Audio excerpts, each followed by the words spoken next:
नमस्कार, सुलगता सवाल देख रहे हैं और मैं हूं आपके साथ दिव्या सिंह। पहलगाम हमले को लेकर लोगों में आक्रोश है और पाकिस्तान के खिलाफ कड़ी कार्रवाई की मांग भी की जा रही है। विपक्ष जहां एक तरफ इस मुद्दे पर मोदी सरकार के समर्थन का ऐलान किया है, तो दूसरी तरफ कई विवादित बयान भी सामने आ रहे हैं, जिससे बवाल मचा हुआ है। इस बीच पश्चिम बंगाल से जिस तरह का बयान सामने आया है, उसको देखकर तो यही लगता है कि बुआ और भतीजा इस मामले पर आपस में ही भिड़ गए हैं। एक सरकार पर सवाल उठा रहा तो दूसरा समर्थन में बड़ा बयान दे रहा। हमले के बाद ममता बनर्जी और अभिषेक बनर्जी पर तमाम तरह के सवाल सुलग रहे हैं। पहलगाम हमले पर टीएमसी में दो फाड़, कैसे आपस में ही भिड़े बुआ और भतीजा, क्या विपक्ष को भारी पड़ेगी बयानबाजी, कब तक हमले पर होती रहेगी राजनीति।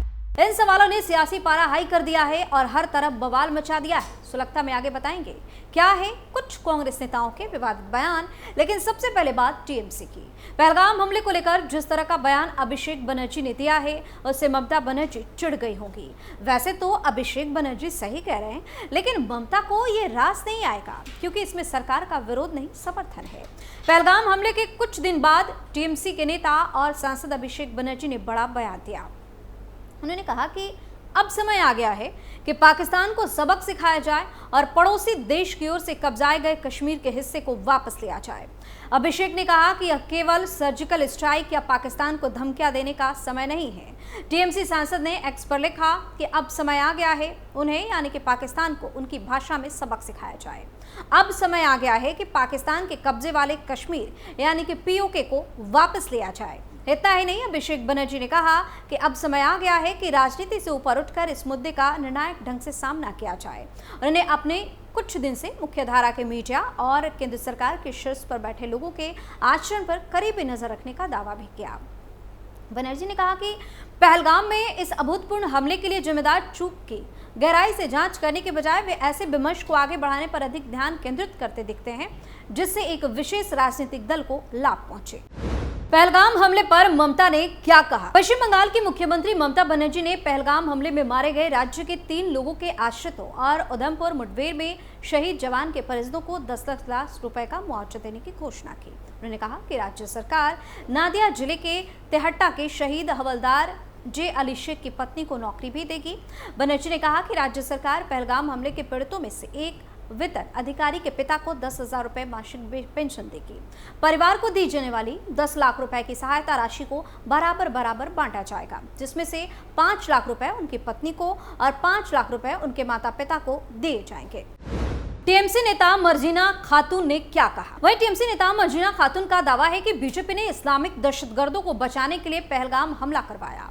ममता बनर्जी ने पुलवामा हमले के बारे में भी ऐसा दावा किया था। पहलगाम हमले में हिंदुओं के नरसंहार के कुछ दिनों बाद टीएमसी के नेता मर्जीना खातून ने भाजपा पर दोष मढ़कर इस्लामी आतंकवादियों को बचाने का प्रयास किया। पश्चिम बंगाल के मालदा में मीडिया से बात करते हुए उन्होंने आरोप लगाया, भाजपा ने नए वक्फ कानून से लोगों का ध्यान हटाने के लिए ये हमला किया है। मर्जीना खातून टीएमसी की जिला परिषद सदस्य और ब्लॉक अध्यक्ष हैं। उन्होंने कहा कि भाजपा दहशतगर्दों को सुरक्षित पनाहगाह मुहैया कराती है, यही कारण है कि वहां कोई सैन्य कर्मी नहीं था। खातून ने इस्लामी आतंकवादियों का बचाव करने के लिए षड्यंत्र के सिद्धांतों का सहारा लिया। उन्होंने कहा कि बिहार में चुनाव नजदीक है, यही कारण है कि भाजपा सांप्रदायिक माहौल बनाने की कोशिश कर रही है। एक्शन पर टीएमसी क्यों उठा रही सवाल। टीएमसी ने पहलगाम हमले के बाद जम्मू कश्मीर में सक्रिय दहशतगर्दों के घरों को ध्वस्त किए जाने पर सवाल उठाया। टीएमसी ने पूछा कि अगर इन लोगों की ऐसी गतिविधियों के बारे में खुफिया जानकारी थी तो पहले कार्रवाई क्यों नहीं की गई। कश्मीर में 22 अप्रैल को पहलगाम के पास बैरसन में एक हमले में 26 लोगों की मौत हो गई थी, जिनमें अधिकतर पर्यटक शामिल थे। इस हमले के बाद कश्मीर के अधिकारियों ने कार्रवाई करते हुए अब तक 10 संदिग्ध आतंकवादियों और उनके समर्थकों के घरों को ध्वस्त कर दिया। टीएमसी प्रवक्ता कुणाल घोष ने एक्स पर एक पोस्ट में कहा कि घरों के ध्वस्तीकरण को पहलगाम हमले के बाद एक बड़ी कार्रवाई के रूप में प्रचारित किया जा रहा है, लेकिन ये घर कश्मीर में है जो अमित शाह के गृह मंत्रालय के नियंत्रण में है। उन्होंने लिखा कि अगर खुफिया जानकारी थी तो उन्हें बिना रोक टोक के क्यों पनपने दिया गया। कोई पूर्व निवारक कार्रवाई क्यों नहीं की गई? यह विलंबित नाटकीय कार्रवाई हमले की रोकथाम में हुई घोर विफलता को नहीं छिपा सकती। टीएमसी नेता ने यह भी कहा कि पश्चिम बंगाल की मुख्यमंत्री ममता बनर्जी और पार्टी के सांसद अभिषेक बनर्जी ने हमेशा इसके खिलाफ कार्रवाई की मांग की है और इस बार भी उन्हें इस मुद्दे पर कड़ी राय रखी है। उन्होंने कहा कि पाकिस्तान और दहशतगर्दों को मदद प्रदान करने वालों के खिलाफ कड़ी कार्रवाई की जानी चाहिए। हमले पर शत्रुघ्न सिन्हा ने क्या कहा? जम्मू कश्मीर के पहलगाम में 22 अप्रैल को हुए हमले ने पूरे देश को झकझोर कर रख दिया है। इस हमले में निर्दोष टूरिस्ट को निशाना बनाए जाने से गुस्सा और दुख की लहर दोनों ही है। बॉलीवुड से लेकर राजनीतिक तक हर जगह इस जघन्य घटना की निंदा की जा रही है। इस घटना पर दिग्गज अभिनेता और पूर्व सांसद शत्रुघ्न सिन्हा ने भी अपनी प्रतिक्रिया दी। उनका एक वीडियो सोशल मीडिया पर वायरल हो रहा है, जिसमें वो इस हमले को प्रोपोगेंडा वार बता रहे हैं।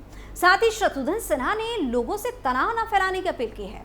गौर करने वाली बात यह है कि जब हमले को लेकर उनसे सवाल पूछा गया तो उन्होंने पलट कर पूछा, क्या घटना घट गई? इस पर सवाल पूछने वाले ने कहा, वहां पर हिंदुओं के साथ जो। इतना सुनते ही शत्रुघ्न सिन्हा बड़ा कुछ है। उन्होंने कहा कि ये हिंदुओं क्यों कर रहे हो? हिंदू मुसलमान सब भारतीय हैं। शत्रुघ्न सिन्हा ने आगे कहा कि इस तरह की बातों को मीडिया जरूरत से ज्यादा बढ़ा रही है। यह एक प्रोपेगेंडा वार ज्यादा लग रहा है, जिससे सरकार या सत्तारूढ़ पार्टी की ओर से भी बढ़ावा मिल रहा है। उन्होंने अपील करते हुए कहा कि यह एक संवेदनशील मुद्दा है, इसे गहराई से समझना चाहिए। हमें ऐसी कोई बात नहीं करनी चाहिए जिससे और तनाव फैले। अभी देश को जख्मों पर मरहम की जरूरत है, ना कि घाव को रेतने की। हालांकि इस वीडियो के सामने आने के बाद सोशल मीडिया पर प्रतिक्रियाओं का तूफान मच गया है। कईयों ने उनकी कड़ी आलोचना की है। एक यूजर ने लिखा है कि ये खुद पाकिस्तानी एजेंट है। वहीं एक यूजर ने कहा कि इनकी क्यों जल रही है। विपक्ष की सच्चाई कैसे आई सामने? पहलगाम हमले पर कांग्रेस और विपक्ष के नेता विवादित बयान देने से बाज नहीं आ रहे। लगातार इनके ऐसे बयान एक के बाद एक सामने आ रहे हैं। महाराष्ट्र कांग्रेस के एक बड़े नेता ने अब दावा किया है कि पहलगाम में लोगों को धर्म पूछकर नहीं मारा गया। उनका दावा है कि पहलगाम में आतंकियों के पास धर्म पूछने का समय नहीं था। महाराष्ट्र कांग्रेस के नेता विजय वडेट्टीवार ने यह विवादित बयान दिया। उन्होंने कहा कि उनके पास इतना टाइम कहाँ होता है कि वो लोगों के कान में जाकर पूछे कि तुम्हारा धर्म क्या है। विजय वडेट्टीवार ने यह भी दावा किया कि इनका कोई मजहब नहीं होता। उन्होंने कहा कि धर्म पूछने के बारे में जो लोग अलग अलग बातें कर रहे हैं। वडेट्टीवार ने इस बीच सुरक्षा बलों पर भी प्रश्न उठा दिया। उन्होंने कहा कि दहशतगर्दों के धर्म पूछकर मारने वाली बात असल मुद्दे से ध्यान भटकाना है। विजय वडेट्टीवार के इस बयान पर अब विवाद हो रहा है। हालांकि वह अकेले ऐसे नेता नहीं है जो इस तरह की बातें कर रहे हो। कांग्रेस नेता सैफुद्दीन सोच ने क्या कहा? वहीं जम्मू कश्मीर से आने वाले नेता और पूर्व केंद्रीय सैफुद्दीन सोच ने अब भारत सरकार से सिंधु जल समझौता न रोकने की अपील की। उन्होंने कहा कि सिंधु नदी पाकिस्तान की लाइफलाइन है और इसे डाइवर्ट नहीं किया जा सकता। सोच ने दावा किया कि इससे पंजाब और कश्मीर डूब जाएंगे। उन्होंने यह भी दावा किया कि भारत को पाकिस्तान के पहलगाम हमले में शामिल न होने की बात भी स्वीकार कर लेनी चाहिए। उन्होंने कहा कि कभी कभार बंदूकधारी पगला जाते हैं। उन्होंने लगातार पाकिस्तान की सारी बातें मानने का अनुरोध भारत सरकार से किया। कांग्रेस के मंत्री का विवादित बयान। इससे पहले कर्नाटक की कांग्रेस सरकार में मंत्री आरबी तिम्मापुर ने पहलगाम हमले में जो पीड़ित थे उनको झुठलाने की कोशिश की। तिम्मापुर ने दावा किया कि हमले से पहले किसी का धर्म नहीं पूछा गया और ये सब इस मामले को एक मजहबी रंग देने के लिए किया जा रहा है। उन्होंने नाम पूछने वाली बात को खुफिया तंत्र की विफलता छुपाने का बहाना बताया। तिम्मापुर ने कहा कि मुझे निजी तौर पर नहीं लगता कि हमलावरों ने पर्यटकों का नाम और धर्म पूछा होगा। यह खुफिया विफलता में मजहबी रंग जोड़ने के लिए है। कारगिल, पुलवामा और अब पहलगाम केंद्रीय एजेंसियों की विफलता का परिणाम है। तिम्मापुर ने कहा कि हमले के चलते एक विशेष मजहब को निशाने पर नहीं लिया जाना चाहिए। मंत्री तिम्मापुर ने यह बयान तब दिया है जब कर्नाटक के कई लोग पहलगाम में मारे गए हैं और उन्होंने स्पष्ट तौर पर इस बात की पुष्टि की है कि इस्लामी आतंकियों ने हिंदू बताने पर ही उनके परिजनों की हत्या की। तो पहलगाम हमले पर एक तरफ जहां विपक्ष सरकार के सपोर्ट में खड़ा होने की बात कर रहा है, तो दूसरी तरफ कई ऐसे मंत्री और नेता हैं जो घिनौनी राजनीति करने से बाज नहीं आ रहे। इन सब के बीच टीएमसी में तो अलग ही बवाल देखने को मिल रहा है। बुआ और भतीजे मानो जैसे पहलगाम हमले पर अब आपस में ही भिड़ते दिख रहे हो। सुलगते सवाल में फिलहाल के लिए इतना ही। आप अपनी राय हमें कमेंट करके जरूर बताएं और देखते रहिए कैपिटल टीवी। धन्यवाद।